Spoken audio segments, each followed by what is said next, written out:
Siapakah yang masuk di dalam pilihan Tuhan itu? Mari kita dengarkan pemaparan hambanya sehingga kita tidak gagal paham bagaimana Tuhan memilih. Subscribe, like, comment, dan share. Hari ini kita belajar tentang bagaimana Tuhan berkarya di dalam hidup manusia. Ya, bagaimana karya Tuhan? Ini yang sangat penting untuk kita belajar hari ini. Nah, kita lihat dalam Yohanes pasal 15 ayat 16 dikatakan di sini. Satu ayat menjadi acuan kita dulu. Yohanes 15 ayat 16. Bisa dengar suara saya ya? Ya. Yohanes 15 ayat 16. Ya, dengar Pak, bisa Pak. Dengar ya, oke. Bukan kamu yang memilih aku, tetapi akulah yang memilih kamu. Dan aku telah menetapkan kamu supaya kamu pergi dan menghasilkan buah. Dan buahmu itu tetap, supaya apa yang kau minta kepada Bapa dalam namaku, diberikannya kepadamu. Jadi, orang selalu tertarik bagian terakhir. Supaya apa yang kau minta kepada Bapa dalam namaku, diberikannya kepadamu. Nah, tapi melupakan kata-kata sebelumnya. Yang pertama di sini kita lihat jelas bahwa Tuhan itu tidak pernah pilih kasih. Ini yang kita perlu pahami. Tuhan tidak pernah pilih kasih. Dia rindu agar setiap kita terlibat dalam pelayanan. Apapun bentuk pelayanan itu, Tuhan mau kita ambil bagian dalamnya. Maka kata, bukan kamu yang memilih aku, tapi akulah yang memilih kamu. Jadi Tuhan merindukan bahwa setiap orang terlibat di dalam proyeknya Tuhan. Saya sebut dengan namanya proyek mega ilahi. Kenapa kata mega ilahi? Karena proyek Tuhan itu besar, bukan kecil-kecil, besar. Nah, tadi di sini katakan, akulah yang memilih kamu. Nah, sekalipun Tuhan memilih setiap orang, tapi kita punya kehendak bebas untuk menentukan apa yang Tuhan mau kerjakan. Apa kehendak bebas itu? Kita bisa berkata, iya Tuhan, atau tidak. Jadi kita bisa meresponi iya atau tidak. Ini penentu kepada kita. Tapi yang jelas bahwa Tuhan rindu agar setiap orang terlibat dalam proyek mega ilahi Tuhan. Kenapa Tuhan begitu tertarik memilih kita? Karena kita punya kesaksian. Bagaimana kita menerapkan nilai-nilai kebenaran. Dan kita tahu, kita bisa lewati, kita bisa kerjakan, itu semua oleh karena campur tangan Tuhan. Salah satu bentuk kenapa kita perlu berdoa, supaya kita Tuhan berikan kemampuan untuk masuk di dalam pilihan Tuhan. Jadi kemampuan untuk kita bisa mengerjakan hal-hal yang besar itu oleh karena kekuatan Tuhan yang disebut dengan kasih karunia. Kasih karunia itu satu pemberian dari Tuhan. Nah, Tuhan memberikan kepada setiap orang yang meresponi ya, ya Adam dengan Tuhan. Nah, jadi Tuhan memberikan pada setiap orang yang meresponi kata ya. Nah, bagaimana dengan orang yang tidak meresponi kata ya? Ya, nggak terjadi apa-apa. walaupun Tuhan itu luar biasa, tapi keluar biasaan Tuhan itu tidak terlihat melalui dirinya. Enggak kelihatan apa-apa. Jadi kalau ada orang bilang, oh aku nggak rasakan kuasa Tuhan berdasar, kemungkinan besar kuasa Tuhan dia tidak alami, oleh karena dia tidak berkata iya. Kemungkinan dia anggap sepi, dianggap sepele. Tapi ketika berkata, iya ini aku Tuhan, kita meresponi dengan kata iya. Disitulah titik awal bagaimana Tuhan memakai kehidupan kita masuk dalam proyeknya Tuhan. Ya. Jadi masuk dalam proyek Tuhan itu sangat indah sekali. Karena dalam hidup ini kita sementara. Tapi dalam waktu-waktu sementara ini kita gunakan untuk terlibat dalam proyeknya Tuhan luar biasa. Satu ayat yang mendasari kita dalam 1 Korintus pasal 15 dikatakan ayat 10, tetapi karena kasih karunia Allah, ini karena kasih karunia Allah, aku adalah sebagaimana aku ada sekarang ini. Ini pernyataan Paulus kepada jemaat di Korintus. Dan kasih karunia yang dianugerahkannya kepadaku tidak sia-sia. Sebaliknya aku telah bekerja lebih keras daripada mereka semua. Tetapi bukannya aku, melainkan kasih karunia Allah yang menyertai aku. Jadi inilah namanya kekuatan Tuhan. Ini namanya kuasa Tuhan. Jadi saya katakan pentingnya kita berdoa supaya benar-benar nyata kekuatan Tuhan melimpah-limpah. Kita sanggup mengerjakan sesuatu yang secara manusia tidak mungkin. Di sinilah kita berkata, bagi manusia mustahil. Tapi bagi Tuhan semuanya mungkin. Nah, ini yang sangat penting untuk kita pahami.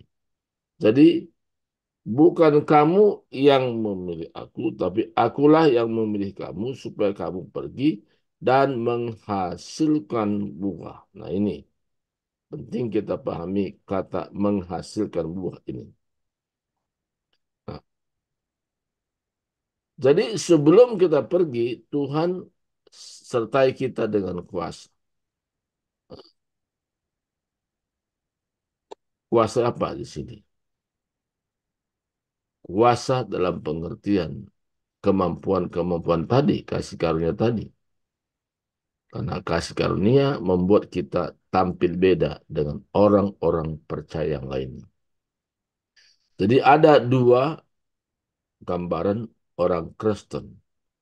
Orang Kristen yang biasa-biasa karena dia terdaftar dalam sebuah gereja, namanya ada di sana. Tapi ada orang Kristen yang luar biasa. Nah, kenapa ada luar biasa, ada biasa-biasa? Itu respon dalam panggilan tadi.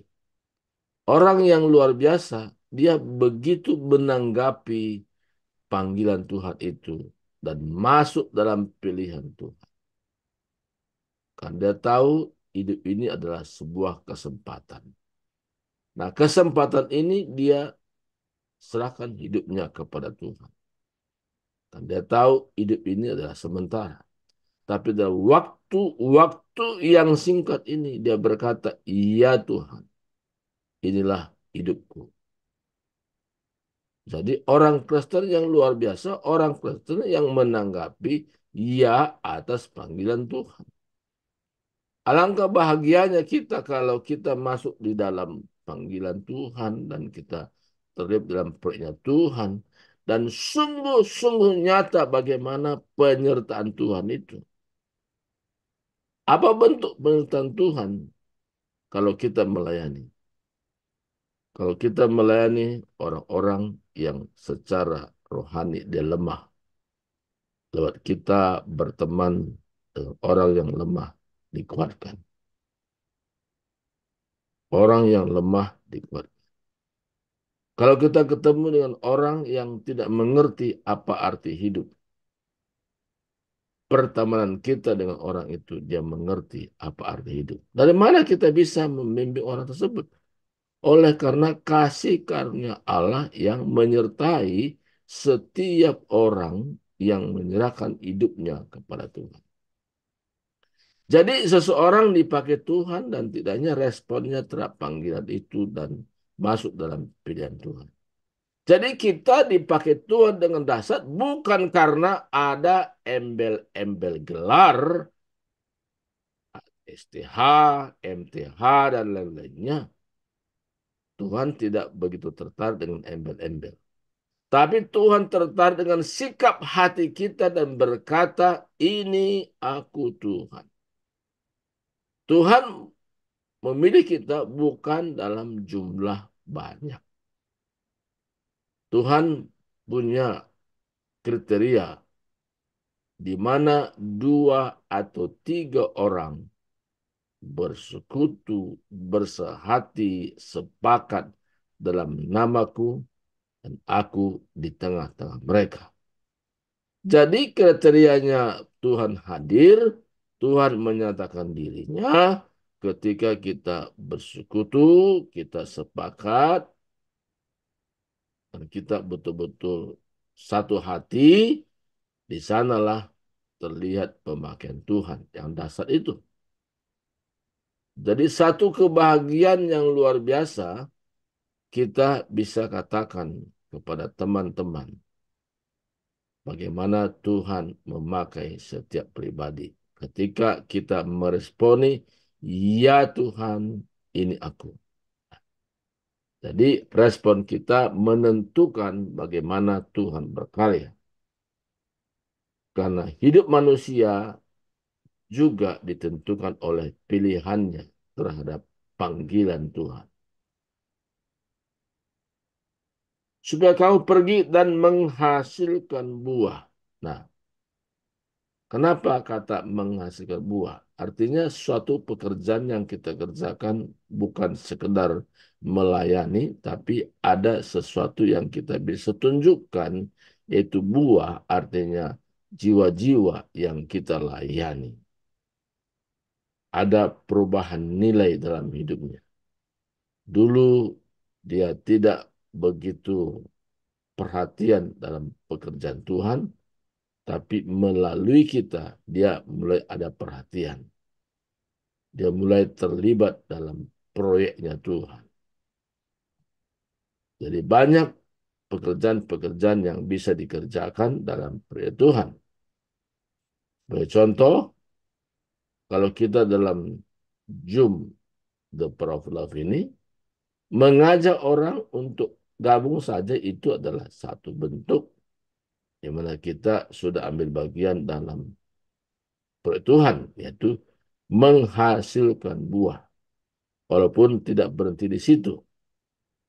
Jadi kita bisa membawa jiwa-jiwa itu sebagai bukti bahwa kita terlibat dalamnya, yaitu mengajak orang terlibat di dalam komunitas The Power of Love. Dan itu apalagi kita kerjakan, kita mulai layani lagi bagaimana kabarnya, bagaimana kondisi rohaninya, apa yang menjadi hambatan dia untuk bertumbuh. Nah, itu bagian kita. Sambil kita berdoa juga, berikan aku kemampuan Tuhan untuk membimbing orang tersebut. Kenapa kita berdoa? Karena kita tahu orang bisa bertobat bukan karena kita, tapi Tuhan yang membawa orang kepada pertobatan. Kita hanya sebagai alat Tuhan pinjam mulut kita untuk menyampaikan sesuatu maksud-maksud Tuhan. Nah ini, jadi alangkah bahagianya sehingga hidup kita tidak lagi berpikir tentang kebutuhan hidup, tapi tujuan Tuhan di dalam hidup kita itu yang kita renungkan. Kalau kita mengerti tujuan Tuhan dalam hidup kita, itu satu kebahagiaan yang luar biasa. Yang malangnya ketika orang tidak mengerti apa tujuan Tuhan. Dia hanya hidup tanpa arah. Seperti orang bepergian tanpa tujuan. Tapi hari ini Tuhan ingatkan kepada kita sebagai komunitas The Power of Love. Bahwa Tuhan punya tujuan atas hidup kita. Kenapa kita hidup sampai hari ini? Ini masuk dalam tujuan Tuhan. Supaya kita menghasilkan buah. Dan buahmu itu tetap. Nah, tetap. Arti tetap artinya dia mengalami satu peningkatan. Tidak hanya datang bersekutu, tapi dia juga bisa mengajak orang lain. Sebagaimana kita mengajak dia, dia pun menerapkan nilai-nilai, mengajak orang lain juga terlibat dalam proyek mega ilahi Tuhan. Nah ini luar biasanya. Jadi seperti mata rantai yang tidak putus.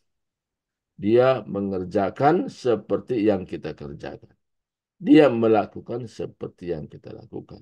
Jadi orang tersebut yang kita layani, dia mampu menerapkan nilai-nilai sebagaimana kita melayani. Dia pun mengerjakan yang sama kepada orang lain dan orang lain juga dibimbing lagi, diarahkan lagi mengerjakan hal yang sama sehingga kita dikatakan beranak cucu. Ya, bahkan cicit dikatakan. Kenapa? Karena kita berkata, aku hidup bukannya aku lagi yang hidup, tapi Kristus yang hidup di dalamku. Jadi kita mengatakan kepada setiap orang, bukan aku lagi yang hidup, tapi Kristus yang hidup dalamku. Artinya bahwa kita menyerahkan diri dalam kendali Tuhan. Jadi kalau orang menyerahkan hidupnya dalam kendali Tuhan, hidupnya akan berbeda dengan orang-orang biasa. Karena dia tetap 24 jam, dia serahkan hidupnya dalam kendali Tuhan.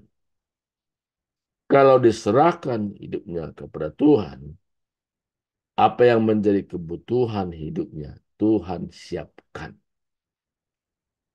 Karena Tuhan tidak tinggal diam untuk kebutuhan hidup kita. Dia akan siapkan semuanya yang berkaitan dengan pelayanan, mempersiapkan kebutuhan-kebutuhan kita. Satu contoh, ya, di mana kami akan berangkat tanggal 13 Juni pada bulan ini depan, ya. Ini kan baru Mei. Kalau dipikir-pikir dari mana biaya untuk berangkat ke Singapura? Secara rasio pikiran manusia, dari mana biaya itu? Tapi sesuai dengan pengalaman-pengalaman kami sebelumnya, bagaimana Tuhan menyiapkan semua kebutuhan. Bahkan kami tinggal di mana dan makan semua. Tuhan adakan semua. Yang terpenting kami menyerahkan diri kepada Tuhan. Maka untuk bulan Juni segala kebutuhan termasuk tiket, termasuk makan. Semua Tuhan bisa adakan. Apa yang tidak mungkin bagi manusia semuanya menjadi mungkin bagi Tuhan. Kalau begitu, bahwa kita semua yang hadir dalam komunitas The Power of Love ini, Tuhan akan memakai kita luar biasa dan dahsyat. Yang terpenting, bagaimana kita menyerahkan diri dalam rencana Tuhan. Tuhan tidak pernah memaksa orang. Tapi Tuhan meresponi ketika kita berkata, ya Tuhan, ini aku, pakailah hidupku. Pemakaian Tuhan itu akan semakin dahsyat. Kan luar biasa.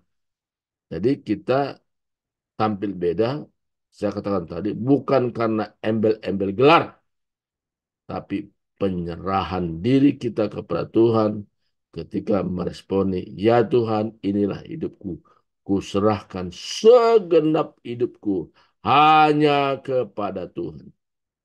Andalanku hanya Tuhan, tidak yang lain. Nah, kalau itu menjadi pernyataan kita kepada Tuhan, tidak ada istilah mudah-mudahan.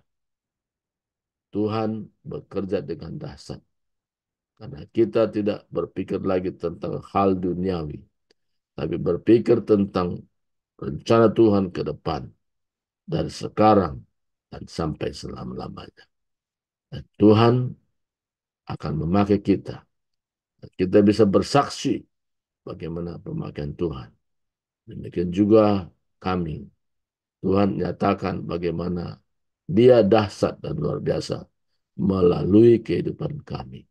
Jadi kami melayani bahkan ke luar negeri, itu semua dalam kendali Tuhan. Hanya kami berkata, inilah kami Tuhan. Dan semua menjadi kebutuhan hidup dalam perjalanan Tuhan adakan tepat pada waktunya. Tuhan berkati, inilah firman Tuhan hari ini. Mari kita berdoa. Terima kasih Tuhan. Hamba-Mu sudah berhenti berbicara.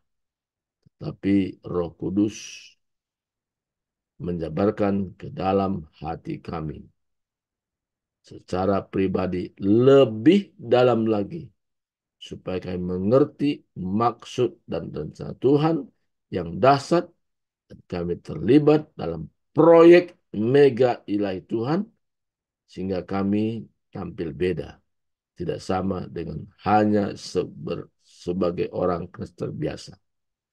Tapi kami luar biasa, karena Yesus luar biasa, maka semua pengikutnya luar biasa. Terima kasih Tuhan. Ya, doa syukur kami percaya bahwa semua itu menjadi mungkin bagi Tuhan. Haleluya.